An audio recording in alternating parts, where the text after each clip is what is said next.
BBC Wiltshire Lunchtime with me, Graham Seaman. Of course, today we are talking, and don't get me started, about whether or not we should bother with things like Mother's Day, Father's Day and Valentine's Day. Do these days really serve a purpose, or have we simply found ourselves trapped in some kind of money-spinning game? I think we all probably know what the score is, but, we do it and we go along with it.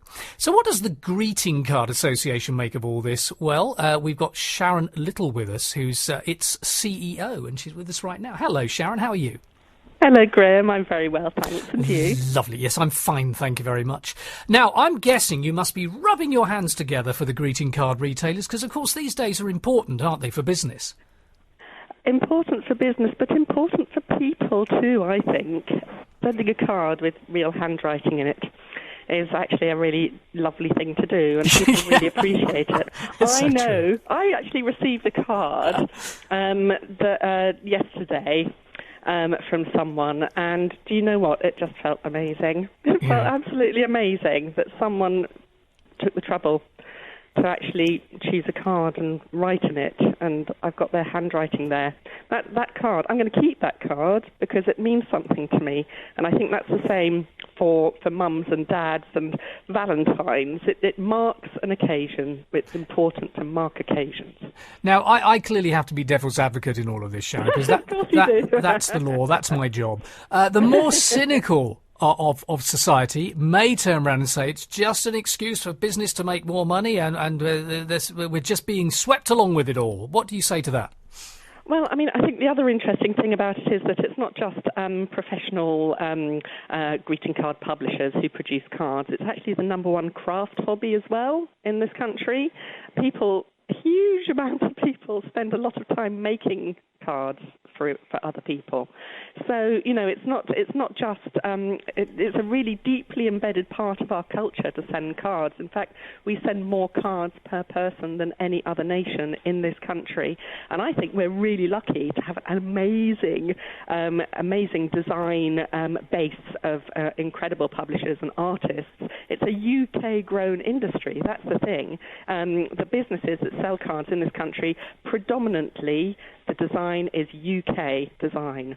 So we're not importing loads of cards from the US. It's done here, which is fantastic. Some people, there's a lot of peer pressure as well, isn't there? Because, some people who are a bit strapped for cash, a card is one thing, I suppose. And I know this isn't your area of expertise necessarily, but, the presents and stuff.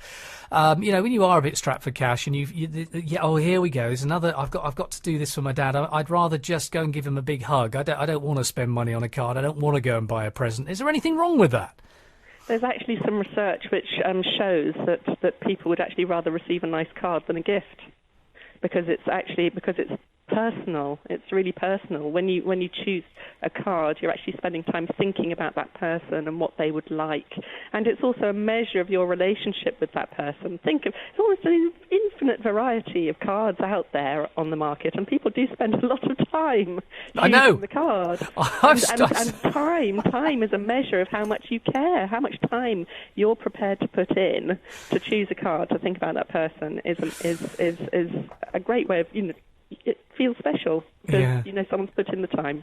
But it's also getting the appropriate card. Sometimes, you can... it's your own mum or dad, it's different because their sense of humour, but certainly birthday cards. I know we're wandering off the topic slightly here, but you can spend hours in there just trying to find, is that going to offend them or not? You're right, we do have a big, massive choice. I agree with you. Now, in terms of this news story which has been around recently, which is why we're doing this today, when it comes to that, it seems that we are spending more on Mother's Day than we are on Father's Day. So how surprised are we by that, or certainly from your point of view? We do. So Mother's Day is bigger than Father's Day. Our figures show that we send nearly 8 million more cards for mums than we do for dads. which I think's a little bit of a shame, because I think dads do appreciate a card. And I suppose it's a measure of society. It's a measure of society that people don't necessarily feel that they have that relationship with their dads, which I think is really, really sad. Well, especially when we are now living in a society where, a lot more dads now are single parents, and there's a lot more sometimes stay-at-home dads while mum goes out to work. I'm sure they get cards. Yeah, I'm sure they do. Yeah, I'm sure they do. Yeah, but what I'm saying is the fact that we are living in a society where we're supposed to be much more balanced. I'm fighting for dads here. Only for Father's Day, I hasten to add, not generally speaking.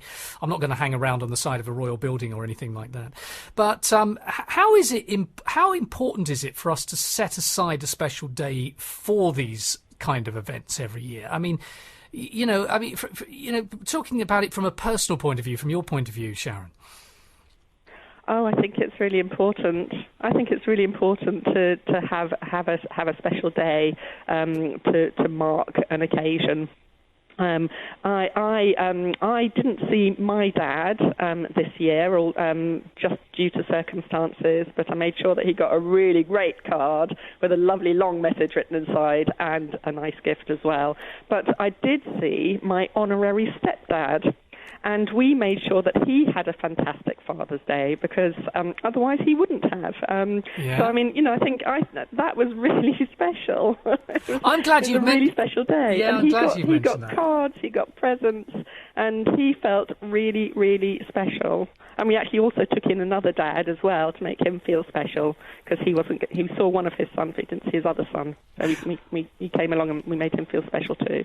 Well, we do, because I've seen stepdad, stepmum card type things going on as well in the shop. So obviously, it's all angles covered, I think, is probably the word or the phrase we need to use here. Absolutely, because society is changing. We have our families are all shapes and sizes. Okay. Sharon, it's been lovely talking to you. Thank you. My pleasure. Sharon Little there, who is the Chief Executive Officer of the Greeting Card Association, giving us a little bit of an insight into their world when it comes to these special days of the year. We didn't get onto Valentine's Day there. I think after I'd been talking earlier on about that with Brian, who opened up a Valentine's Day in bed next to his lovely wife one morning and found that the card was from another woman. I didn't want to go there, so I deliberately avoided that. Okay, call me a coward, I don't care.